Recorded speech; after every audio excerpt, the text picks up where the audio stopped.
the CBC today. This is the topic that was in demand, and Dr. Nidhi very kindly has agreed to take up an entire series on CBC.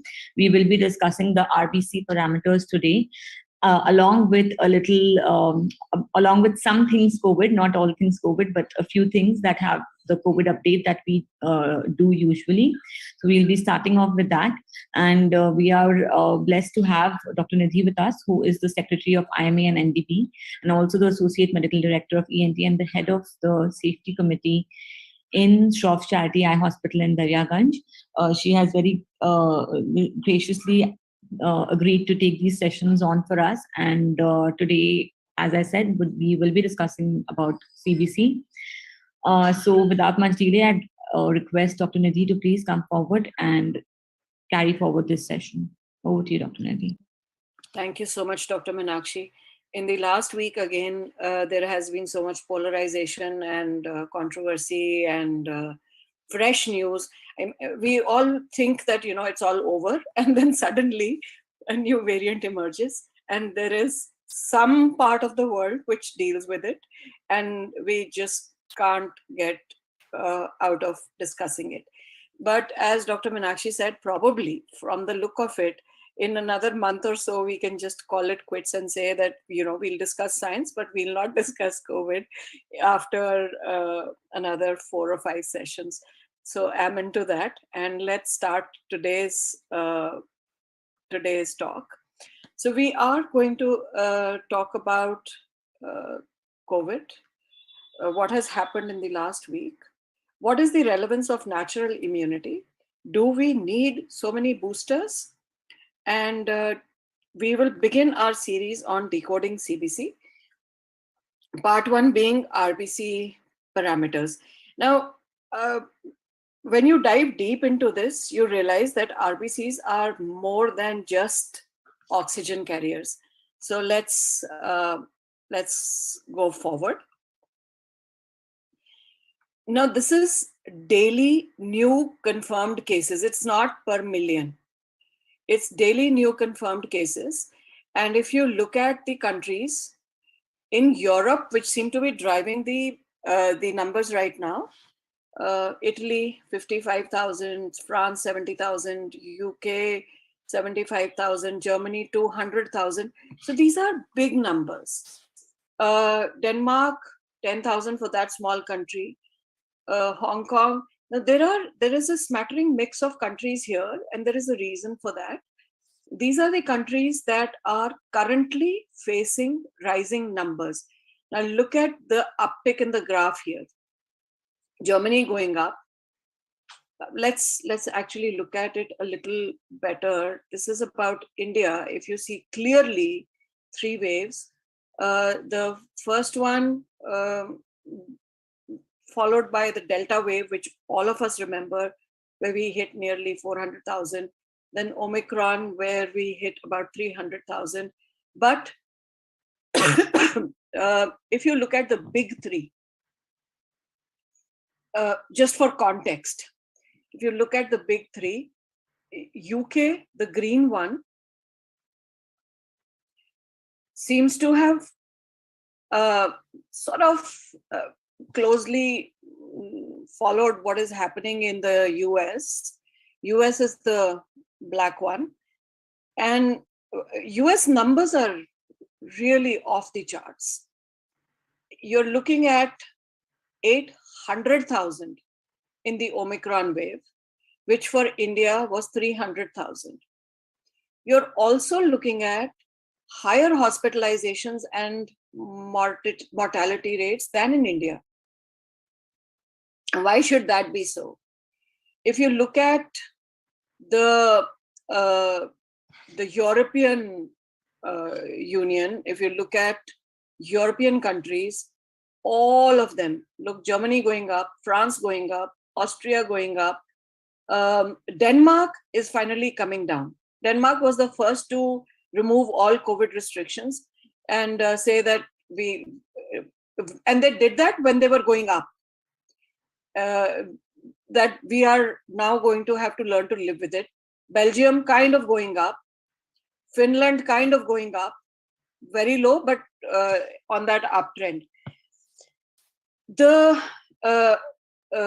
reason for this is their restrictions have created immunologically naive populations which haven't been exposed to the natural infection, and we will see how that is relevant. Look at the ones which had zero COVID policy. For instance, South Korea, 400,000 for that small country. 400,000 for us was an international disaster. You don't hear too much about South Korea right now. Australia, 40,000 and going up. Hong Kong, going up. Singapore, sort of kind of stable. They've managed it well, and they're carrying on with their.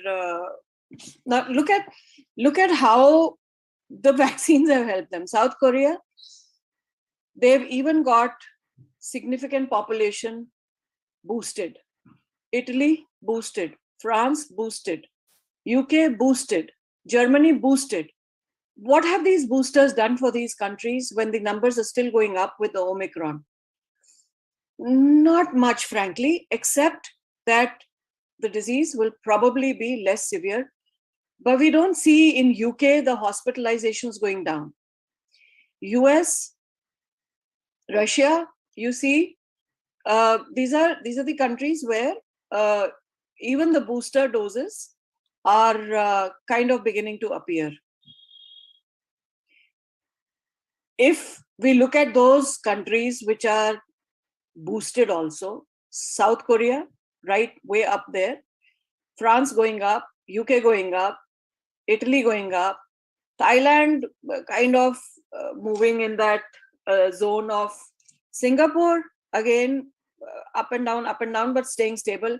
Israel finally staying stable. If you look at the map, you find UK. This is per million. So if you look at South Korea, it is about 8,000. They are a country which has boosted, which has followed zero COVID policy. If you look at UK, nearly 1,200. They have boosted significantly. Look at Thailand, boosted significantly, followed zero COVID policy. New Zealand followed zero COVID policy, boosted significantly. Australia going up and down, zero COVID policy. Congo, which is in the center of Africa, not boosted, not even the first dose. Probably natural immunity, can't say as of now because we don't have much data from there. US, boosted, driving the narrative of the whole world, gone up, come down, but the wastewater surveillance is showing that US may be headed for another wave. India, we have very tight waves. Our messaging has been clear that we want the entire population covered with at least one dose. We are reaching an 80% coverage.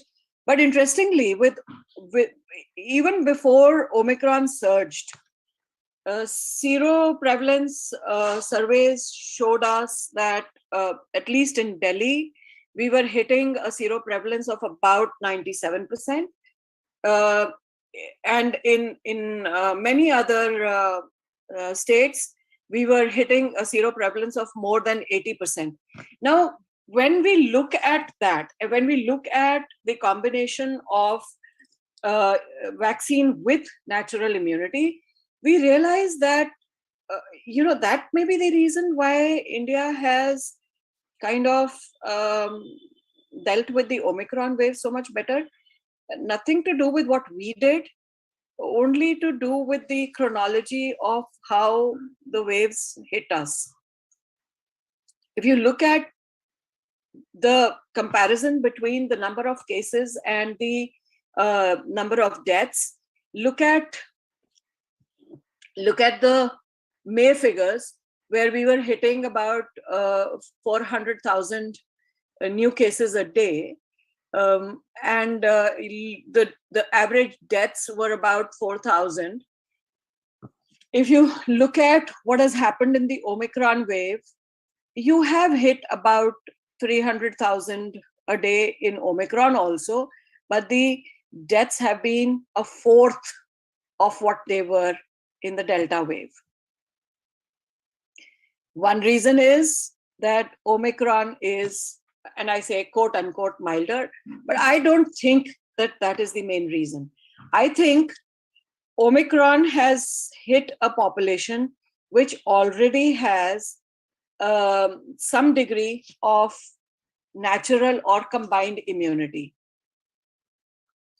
Look at what it has been for the UK. In the UK, it's never really come down.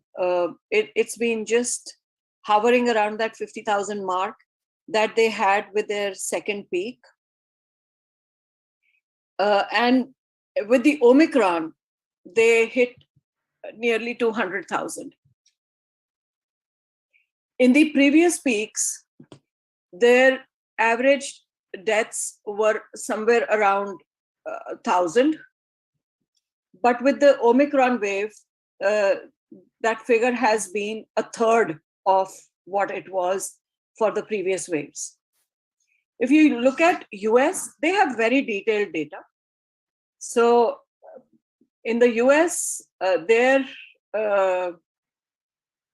numbers, we were given a lot of hell for hitting 400,000 by the same press that is conveniently ignoring these high numbers for the United States.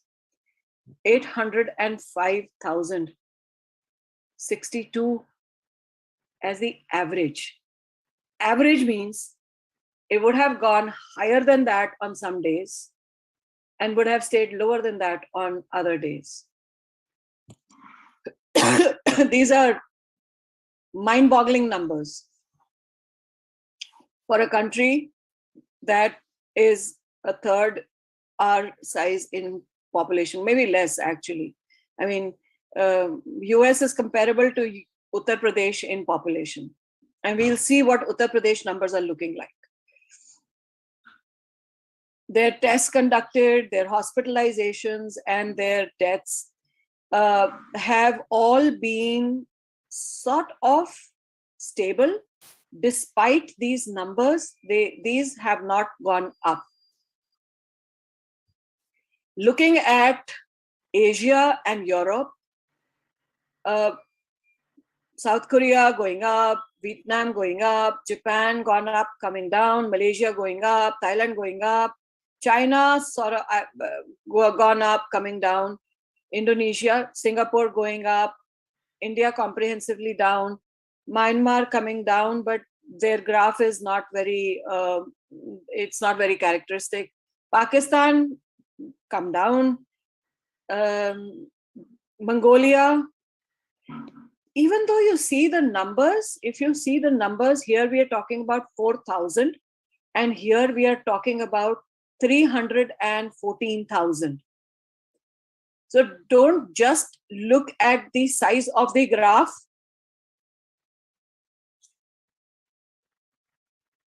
Don't look at just the size of the graph. Look at Vietnam, 240,000. Japan, 54,000. Look at the true numbers also. And look at Germany, 196,000. Netherlands, 66,000. UK, 57,000. So these numbers are not small. These numbers, for the size of these countries, they are pretty big. In the Indian profile, if you look at the peak that we hit of 400,000, And if you see the 7-day average of 391, it's after this peak that we hit seroprevalence of about 80 to 85% of the population. The Omicron peak, even though in the rest of the world it has been similar to or larger than the Delta peak, we have had a slightly lower peak. At the peak of our Omicron wave, we were at about 300,000, and the new cases now are about 2,000, and this includes the states which are still running in 3 or 4 figures. Looking at Delhi, new cases 140 as of 18th of March with a 7-day average of 142. So it looks like we are hitting that sweet spot now. Maharashtra 171 with a 7-day average of 225, comprehensively lower than the 7-day average. But Maharashtra is on the alert with the BA2. They are doing wastewater surveillance, and they are watching out. Uttar Pradesh, new cases 52, 7-day average 72, comprehensively less. And if you remember, last week I had said that, with the election results and the elections, and with all the crowding and not masking, we need to watch for another week or so.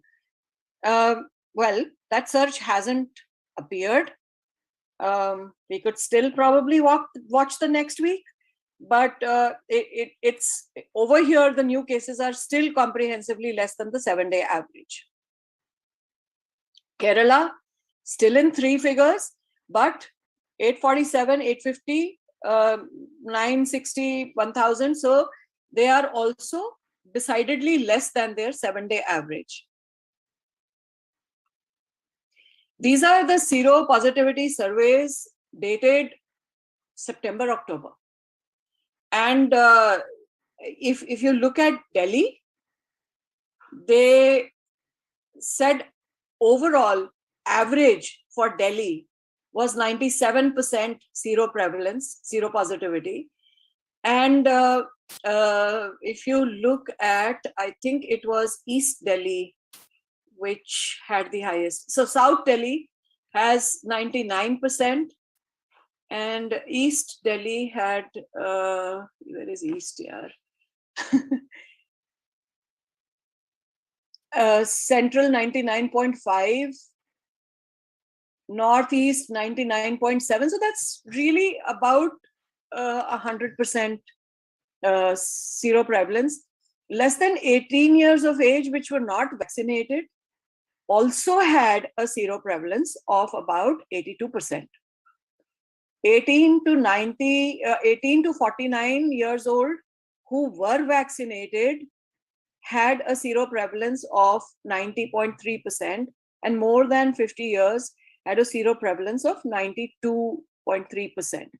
Now, interestingly, with this kind of seroprevalence, if you look at the graph of Delhi, and you remember we have been saying that it is, we are incidentally discovering COVID in people wanting treatment for other things. So in pre-op testing or hospital admissions is how we are discovering the Omicron.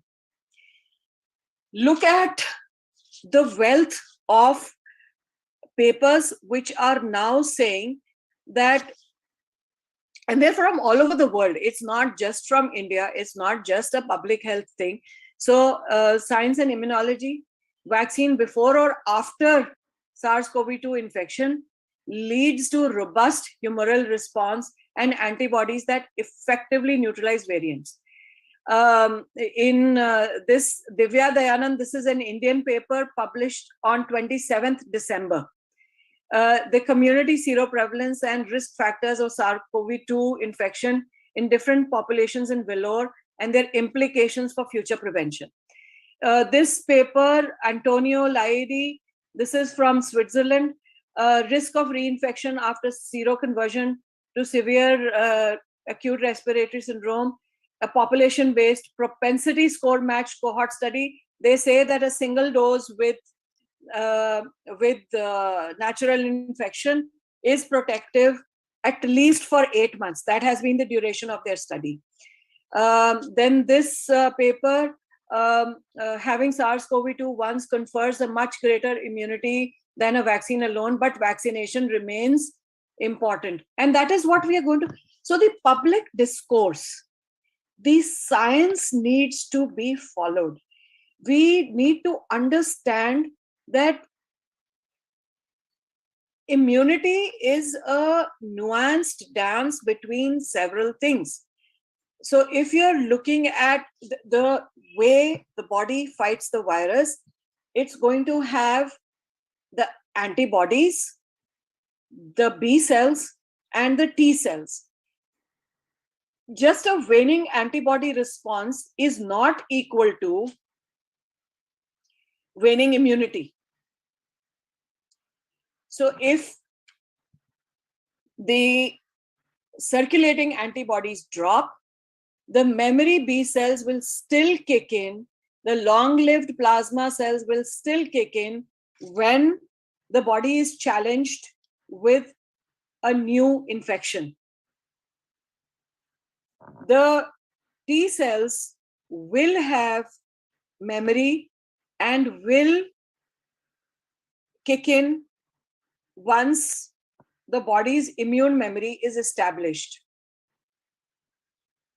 Looking at these immune phenomena, the European Medicine Agency, I think it's called EMA, had about a month ago recommended that we should not be boosting indiscriminately, because that has the potential to cause immune fatigue. If you look at this paper in a little bit more detail, and they're very logical. This is a very logical paper, very detailed work they have done. If you see the panel A, that is showing you the immune status with vaccine alone. That's orange. The hybrid immunity is green, and the breakthrough infections are purple. Now look at panel B. If you see the IgG, IgA, IgM antibody titers, then vaccination alone has the lowest titers. If you look at hybrid immunity, it has the strongest titers, and in breakthrough infections, they're kind of approaching the density of the hybrid immunity. For the receptor binding domain, for spike protein, again, vaccine alone has the lowest. The hybrid immunity and the breakthrough infections are kind of similar, but the strength of response is more in the hybrid immunity. For the nucleocapsid, vaccine alone has practically zero response. Hybrid immunity has the strongest response, and breakthrough infections have a similar but slightly lower response. There's an outlier here, which may be an individual feature rather than the response biologically. The phagocytosis score, similarly, for vaccine alone, has been the lowest. It is the hybrid immunity which has the highest, and the breakthrough infections which are the kind of matching it, but not in strength. If you look at specific receptor binding antibodies of IgG, IgA, and IgM classes, again, you find the same pattern repeated. Interestingly, vaccine alone, and we are discussing Pfizer here mainly, because this study is from Europe, so we are mainly discussing Pfizer. There are a few subjects of AstraZeneca, but not significant. Now, if you look at IgA, it is practically non-existent. If you look at the hybrid immunity from for IgA, titers are higher than even the breakthrough infections. IgM, that's the one where the vaccine is kind of matching all of them, and the breakthrough infections are the least. But IgM, we know, does not have longevity. It kind of dies out. So if you look at the immunity in the body according to the age, the response of the vaccine is inversely related to the age. There is an inverse correlation. The more the age, less is the response. Whereas in hybrid immunity and in breakthrough immunity, this inverse relationship is not seen. The response to an infection or to natural infection with or without vaccination is similar irrespective of age. So the conclusion was that natural infection offers a more stable immune response. They enrolled 104 participants. 31 were fully vaccinated with confirmed RT-PCR confirmed breakthrough infections. 31 had 1 or 2 vaccine doses after recovery from a natural infection, and they specifically put them in this group after investigating another feature. 42 were fully vaccinated without natural infection. Their conclusion was that there is no difference in the antibody response in those who had 1 dose of vaccine or 2 doses of vaccine in the hybrid immunity group. That's why they grouped them together. Now, whether you had 1 dose or both, but if you had natural infection, your antibody response had no titrable difference. The antibody response was robust in both hybrid immunity group and breakthrough infection group. None of the vaccine alone group had an antibody response to the nucleocapsid antigen. The spike specific antibody response was negatively correlated with age. Older people had weaker response in vaccine only group. Age did not have any demonstrable effect in breakthrough or hybrid immunity groups. Now, this is important because it means that you can actually divert the vaccines to provide at least single dose coverage all over the globe rather than boosting 3, 4, 5 or n number of times and withholding the vaccine from those who haven't had even a single dose. If we look at the neutralization titers, again, the vaccine alone group is the lowest. The hybrid immunity group is the most robust. The breakthrough group kind of matches the density, but it reaches the same titers. This is for the Wuhan strain. For the alpha strain, again, similar pattern. For the beta strain, the vaccine has dropped its efficacy to about a third of what, about 2/3 of what it was with the earlier strains. With Delta, again, it is sort of the similar levels, but the Delta response is slightly better than what it was in Beta. The hybrid immunity and the breakthrough infection immunity are similar in their outlook, irrespective of the variant. So relative variant neutralization has been for the vaccine the least for beta and the best for alpha, but for delta, the drop was not too much. For the hybrid immunity, it has been significantly higher for all three, but for beta, it was the least. For breakthrough infections, again, the same pattern, but the breakthrough infections here have taken over the hybrid immunity group.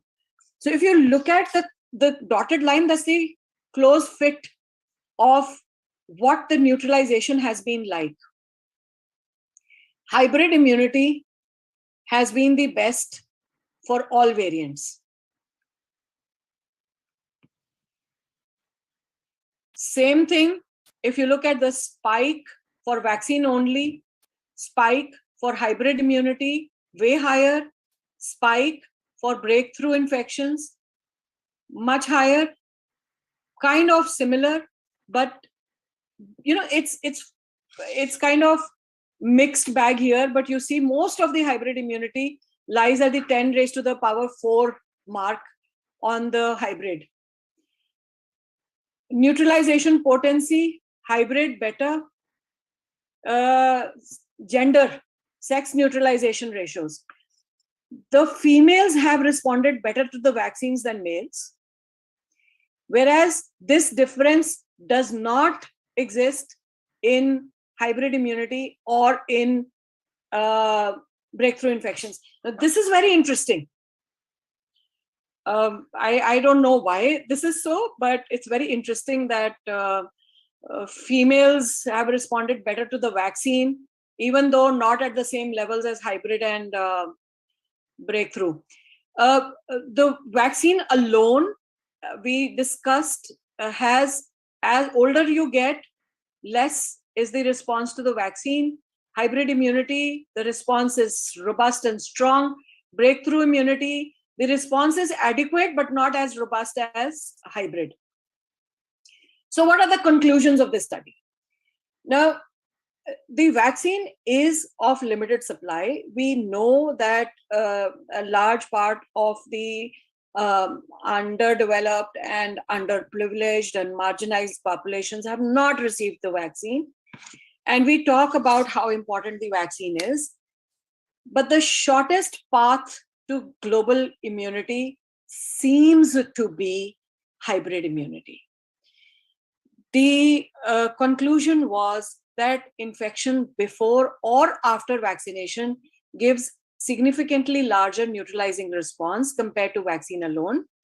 The potency and the breadth of antibody response are both significantly stronger with infection than with vaccine alone. Vaccine does protect against severe disease. Hence, vaccine is better before natural infection rather than after. Negative correlation between age and neutralizing response after vaccination alone. Peak antibody response in natural infection with or without vaccination is more robust and more complicated. This peak occurs at the 60 to 80 age group, but is less in less than 60 and in more than 80 age group. Boosting is similar to vaccination plus natural infection. These findings are similar for mRNA vaccines predominantly, and a few subjects that they had who were AstraZeneca recipients. So it really defies logic why we are ignoring natural immunity. Natural immunity against COVID significantly reduces the risk of reinfection. This is a study from Vellore.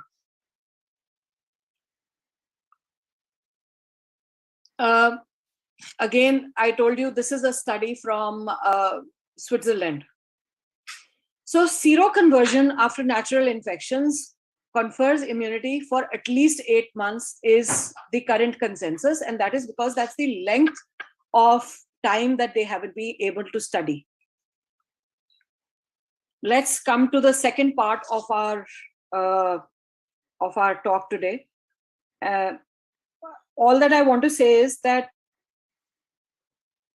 with Omicron, we are sort of fortunate that that variant hasn't behaved like the Delta did. But part of that biological behavior appears to be that the countries who had bad numbers are not immunologically naive. The reason why, despite high numbers, pathology was not as severe is because we were immunologically able to deal with the virus. So coming to CBC, first part of it, this is often a lot of people, at least I did, look at hemoglobin and come to a conclusion normal hai ya abnormal hai. But the RBC indicators give a lot of information. Current studies say that they are not just oxygen carriers, that they have an immune function, that RBCs are really the innate immune sentinels. This is the first segment of your CBC report. The RBCs are anucleate discs that carry oxygen. They do not have DNA. So they don't have any fresh genes to make or express any new proteins. Whatever they are carrying at the time that they lose their nucleus is what they will express. The exception to that rule is that some of the RNA, mRNA that does not degenerate might be expressed as a genetic agent. They last about 120 days, and we make approximately 200 billion RBCs each day. We have about 20 to 30 trillion RBCs at any given point in our body. This is about 70% of the total cell population. The turnover,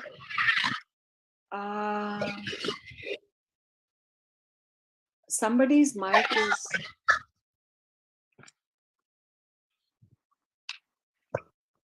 The turnover, RBC elimination sites are the spleen and the liver, where resident tissue macrophages carry out erythrophagocytosis. Could everybody please mute their mics?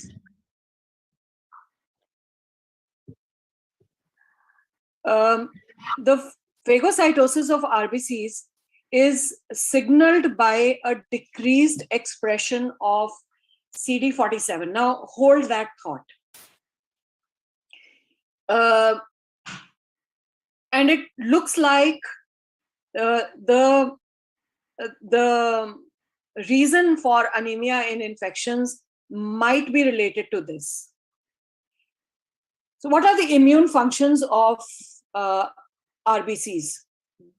RBCs are the primary innate immune cells. They bind the complement. They are evolved for endothermy, so we are able to manage our body temperature better because of that. They also participate in oxycytosis. So phagocytosis is where macrophages and other immune cells phagocytose the bacteria and invading pathogens.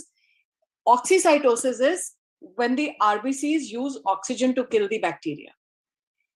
But the most important is that RBCs carry TLR9 on their surface. Now, this is a strange finding. Because TLR9 binds to DNA, and this is specific to a particular motif. Is the CG motif with a phosphate backbone, which is called the Cpg. The main source of this motif is either bacteria or mitochondria. The TLR9 and the RNA recognizing TLR7 together trigger auto-antibody production by the triggered B cells. The antibody DNA complexes in circulation may deposit in any tissue and hence cause pathology amplification. Now, the CpG activated RBCs are associated with changes in the spleen also. So as they reach the spleen, cause neutrophilic infiltration of the spleen and also increased macrophage differentiation. There is increased splenic expression of interferon gamma and interleukin 6. So there is both a local and a systemic immune response to the TLR9 activated DNA bound RBCs. This results in the macrophages really eating up those RBCs and internalizing the antibody antigen complexes. In malaria, what you see as anemia is because these RBCs have been taken out of circulation. This is also seen in leishmania, and interestingly, it is also seen in COVID. So the RBCs seem to be the sentinel cell in the homeostatic or the balanced state. Hemoglobin is the richest source of iron for bacteria. So the bacteria have evolved to produce hemolytic toxins and high affinity scavenging systems to pick up the iron that is thus released. Evolutionarily, the host also adapts in response to this.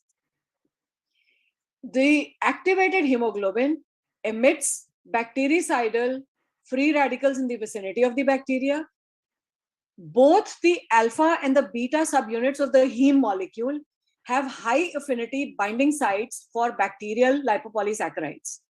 And this complex activates and amplifies macrophage cytokines and inhibits bacterial and fungal growth in the vicinity. Now imagine 20 to 30 trillion cells that are able to amplify locally and systemically a macrophage response to deal with pathogens. Also, these are cells which do not have a nucleus, so they cannot themselves do it. They are forming an antigen sink where they sort of pick up the cell-free DNA from the invading pathogens and deliver it to the macrophage. At the same time, they amplify the macrophage response. This is not unique to hemoglobin in humans and mammals. In the blue blood of horseshoe crabs, hemocyanin has the same effect. So what happens in severe infections and in sepsis? The RBCs get overwhelmed because there is too much circulating cell-free DNA. The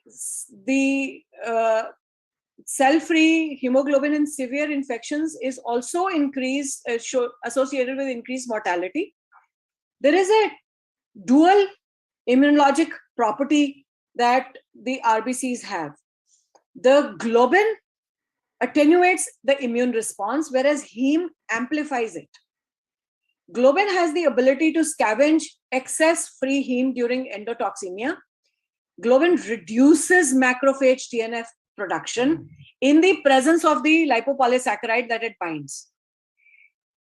Whereas heme triggers the pro-inflammatory cytokines under the same conditions.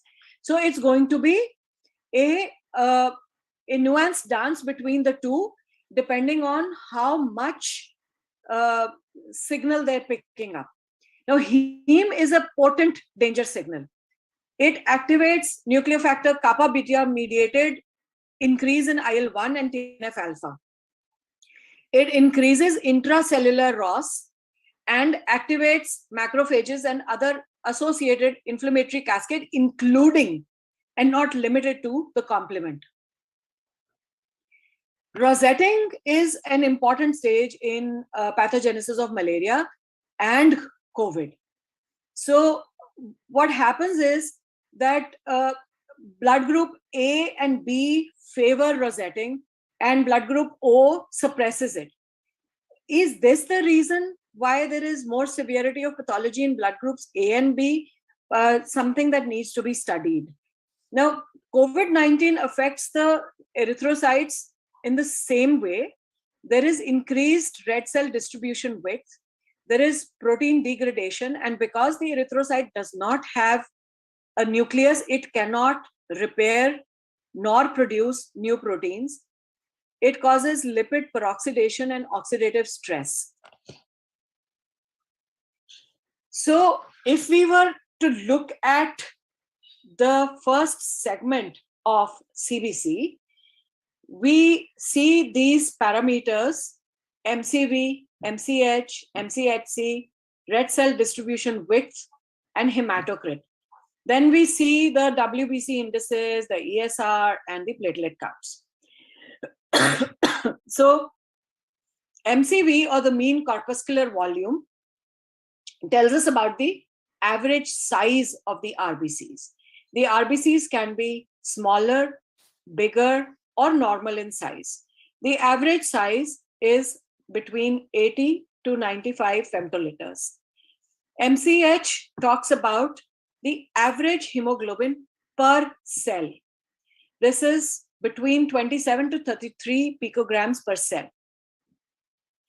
MCHC is the amount of hemoglobin relative to the size of the cell, and it ranges from 33 to 35 grams per deciliter. Now, red cell distribution width is something that we have been watching out for in COVID. It shows the variation from the largest to the smallest of the RBCs. The variation indicates different maturity of levels of population circulating in the body. So in the females, this ranges between 12 to 16, and for males from 12 to 15. We can take that figure to be around 15.5 for both. Hematocrit is the fraction of RBCs per 100 ml of blood, and ranges from 35 to 45 for females and 38 to 48 for males. So coming to the first index, the MCV, or the average size of RBCs. When the MCV is high, that is larger than normal, the red blood cells are called macrocytes. This can be seen in B12 and folate deficiency. It can also be seen in some pre-leukemias or in chemotherapy patients. When the MCV is low, the cells are called microcytes, and this is seen in iron deficiency anemia, some chronic diseases including chronic kidney disease and liver disease, thalassemia, and lead poisoning. The MCV may stay normal, but the number of RBCs might decrease. So this is called normocytic anemia. This can happen in sudden bleeds, aplastic anemia, some infections including salmonella, and some chronic kidney diseases. MCHC, the hemoglobin relative to the size of RBC. So if the MCHC is less, the red cells appear less red. And this is called hypochromia. This happens in iron deficiency, chronic diseases, lead poisoning, and thalassemias. The hemoglobin may actually be more also, and this is called hyperchromia. This happens in hereditary spherocytosis and sickle cell disease. Red cell distribution width. This has been of particular interest in predicting outcomes in COVID. So a high red cell distribution width with a typical MCV may be seen with iron deficiency, B12 or folate deficiency, and in chronic liver disease. A high RDW with a low MCV is also seen in iron deficiency or a microcytic anemia. A high RDW with a high MCV is seen, and so you can actually make out the difference between folate and established folate deficiency and established iron deficiency by putting the two parameters together. A high MCV with a high RDW may be seen in chronic liver disease also. A high RDW is seen in chronic anemias, chronic diseases of the heart, liver, kidney, and diabetes, and maybe nutritional. A low RDW or an essentially normal but not much variation in the size may also be seen in some nutritional deficiencies. A high RDW is significantly correlated with increased pathology and increased mortality from infections. It may be associated with or caused by alcohol abuse in some autoimmune diseases like psoriasis, SLE, and rheumatoid arthritis, in some pneumonias, hereditary spherocytosis, chronic liver disease, congestive heart failure, and even valvular disease. It is possible to decrease or lower the RDW by some things which are in our control. Avoid or consume alcohol in moderation. It damages the RBCs and reduces the folate and B12 absorption. So it creates nutritional deficiencies if the alcohol is abused. Stop smoking. Smoking is associated with a high RDW. This might be because of the oxidative stress. A balanced diet, as we've seen, iron deficiency, folate deficiency, and B12 deficiency are associated with a high RDW. Get good and enough sleep. 7 to 8 hours of sleep is associated with the lowest RDW measurements. Exercise regularly. Sedentary subjects have high RDW. Hematocrit. The volume of RBCs in 100 ml of blood. Now, a low hematocrit shows that there are too few RBCs, which means it could be due to bleeding disorders, it could be due to aplastic or hyperplastic anemias, it could be when erythropoietin is deficient, as in chronic kidney disease, or it could be in leukemias, lymphomas, or multiple myeloma, where a particular part of the bone marrow takes over and the other is suppressed. A high hematocrit shows that there are too many RBCs. The commonest reason for high hematocrit is dehydration. And this increases the viscosity of the blood and the coagulability of the blood. This has been seen also in microclotting studies of COVID. So the easiest way to start tackling this problem is to drink more water. Lung disease and polycythemia vera are adaptive responses to increase the number of RBCs because the efficiency of the RBCs is less. So, in short, you should start looking at all the RBCs or RBC parameters, because they tell you a lot. And the most important, they also tell us that the RBCs not only predict our ability to carry on with a normal life on a day-to-day basis, but also help us to sequester cell-free DNA and fight infections. They are the primary innate immune cell.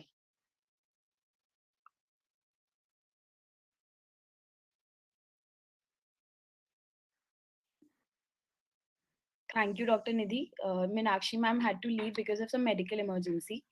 So I'm just here to thank everybody for joining in today's session, and Dr. Nidhi for such an insightful session. We will meet again next week, same time. Thank you. Sapna, just a moment. If anybody has a question, you have to just ask them Yes, to. yes, please, if anybody has a question, please go ahead. Because and if not, then we can actually wrap up here, because this was mostly recap. Dr. Nidhi, thank you very much, Sir, for a wonderful, elaborate, discussion on RBCs. And one thing, MCHC, as graduates and postgraduates, we have been taught that RBC is nothing but, a container full of hemoglobin. yes. Now, MCHC, mean Yes. corpuscular hemoglobin concentration. You said it's 33 to 42 or something. What else is there in the RBC other than the hemoglobin? Sir, we are that's what we are saying, that jo red cell membrane hai, that carries the TLR9 receptor, and TLR9 receptor is activated by the Cpg motif of the DNA, which is carried by bacteria and pathogens. So what RBCs are doing is they're not just the carrier of hemoglobin. It is a very important function that they serve, that they deliver oxygen to the entire body and take away carbon dioxide and toxins from the rest of the body. But given that it has the capacity to bind to cell-free DNA, which will be present in extracellular spaces in infections, it is also a very, very important sentinel immune cell. And since the numbers of RBCs are so high, RBCs are 70% of the entire cell population of our body. Since the numbers are so high, it is a very efficient way to encounter this unknown, little known, partly known DNA and take it to the spleen, where they trigger a neutrophilic and a macrophage response.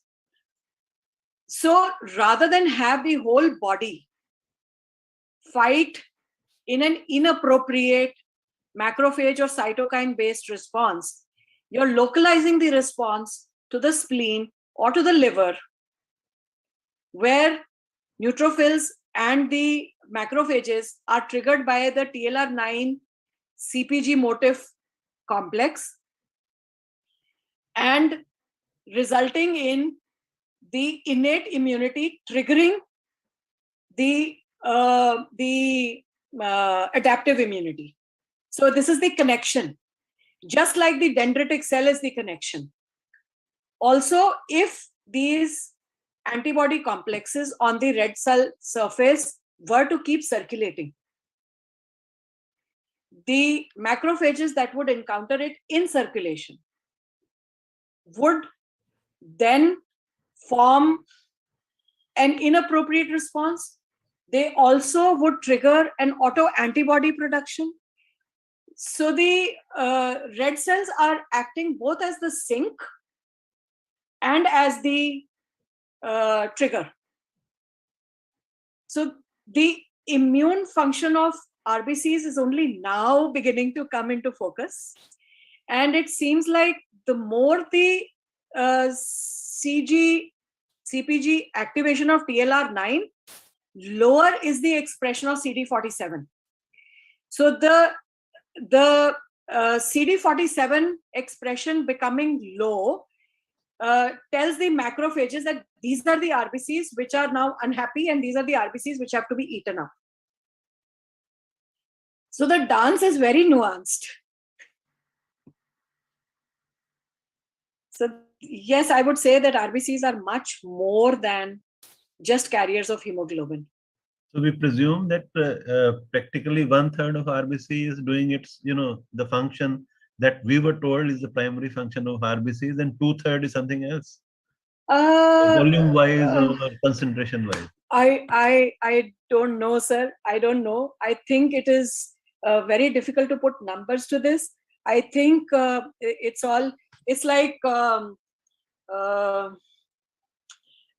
like you've got dal, roti, sabzi, mithai on the same plate, and you eat a little bit of everything. So the RBCs are doing everything.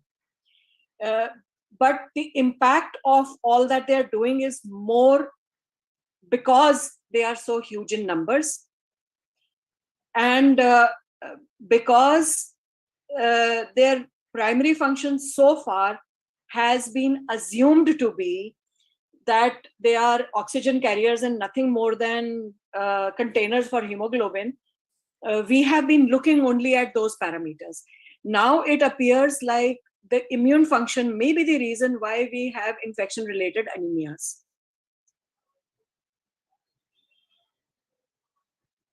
Madam, how to differentiate vaccine immunity and breakthrough infection immunity? No, how to differentiate?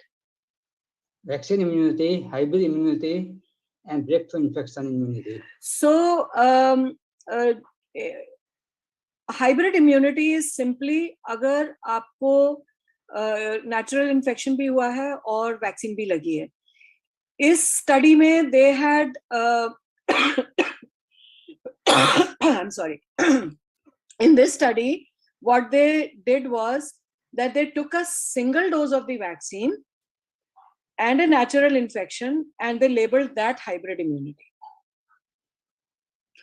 Whereas 2 doses of the vaccine and a natural infection, they labeled as breakthrough infection. So this is just a matter of definition because they wanted to examine these 3 groups. Actually speaking, breakthrough infection is also a hybrid immunity.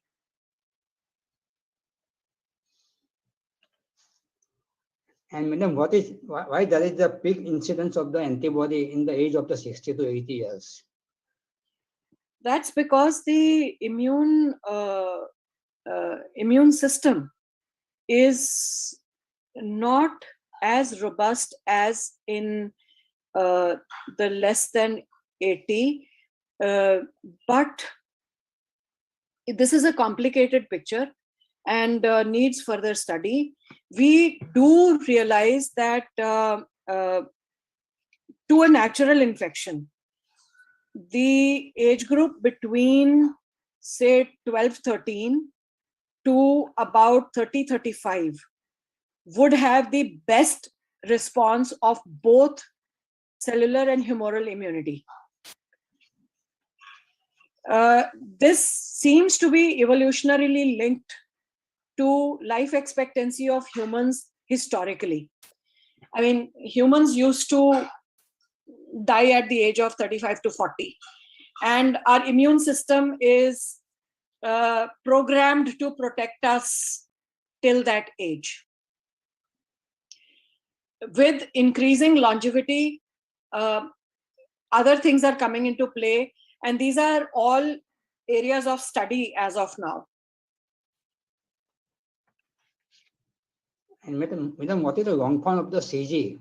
You have mentioned about the cytosine, guanine. These are the amino acids. Cytosine, guanine of the DNA. Okay. On the phosphorylated the backbone. So this is called the Cpg motif. ये bacterial DNA में होती है.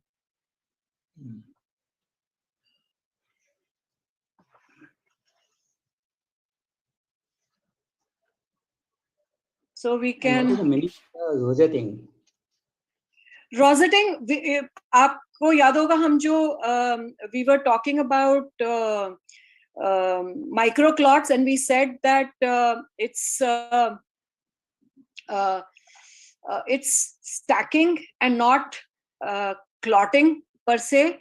So rosetting is when clusters of RBCs are formed.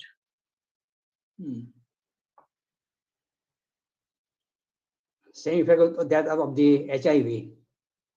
Yes, similar to that of HIV. And this is because the RBCs are picking up the DNA.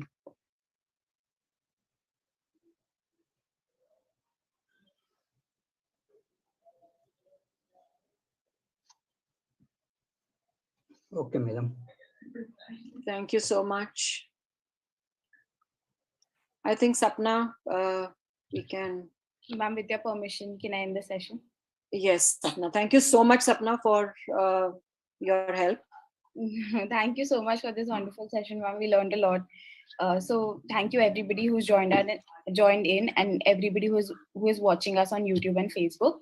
We will same time. We have these sessions every Sunday, same time at 9:30. Please join us too next week as well. Thanks a lot. Have a great Sunday, everybody. Thank you, madam. Thank you. Thank you.